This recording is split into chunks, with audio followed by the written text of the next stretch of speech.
Hi friends, చూడండి వర్షం పడింది. ఇప్పుడే ఆకాశం అంతా మేఘావృతమైంది.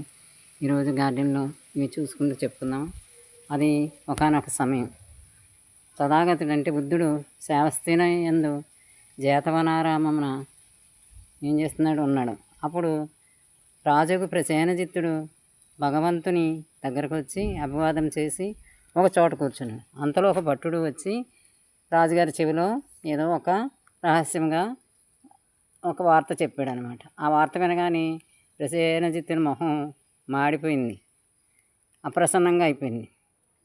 సర్వజ్ఞుడు కదా బుద్ధదేవుడు. ఆ విషయాన్ని గ్రహించి ఇలా అన్నాడు: మహారాజా, అత్తమామల ఎడల భక్తి గలది, భర్తయే పరమగతిగా తలంచున్నది. ప్రజ్ఞాశీలములు గల స్త్రీ ఎంతగానో ఒక పురుషుడి కంటే ఎంతగానో శ్రేష్టమైనది. కావున నీవు మనసులో అలాగా అలజడి పెట్టుకోవద్దు. స్త్రీ అంటే అంత బాగా చెప్పాడు బుద్ధుడు. పురుషుల కంటే శ్రేష్టమని చెప్పాడు. నిజము. అట్టి స్త్రీ యందు జన్మించిన పురుషుడు సౌర వీరుడై దిక్కులకు అధిపతి యగును.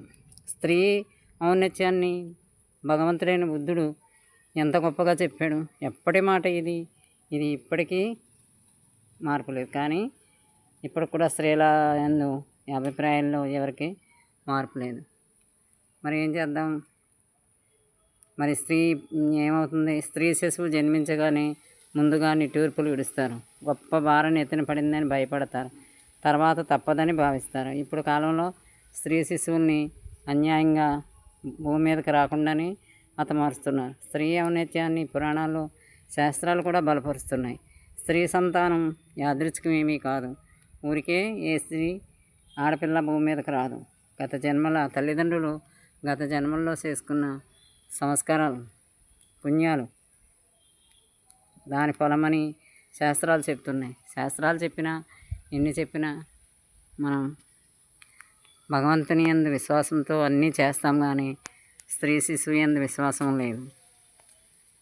అలాగ మన సంస్కృతిలో ఒక భాగం అయిపోయింది స్త్రీని అవమానించడం, స్త్రీలను ఇబ్బంది పెట్టడం, వరకట్న వేధింపులు.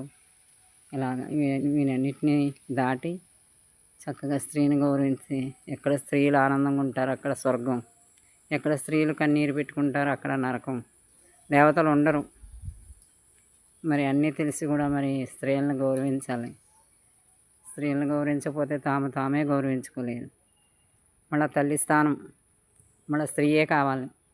మళ్ళీ మనం భూమి మీదకి రావాలంటే గర్భవాసంలో పెరిగి మళ్ళీ భూమి మీదకి మనం రావాల్సి ఉంది. ఇన్ని తెలిసిన ఎంతో సంస్కారం, చదువులు, సంస్కారాలు ఎన్నో పెరిగిన ఈ రోజుల్లో స్త్రీని గౌరవించండి. స్త్రీ మనతో సమానం కాదు, మనకంటే ఎక్కువని భావించండి.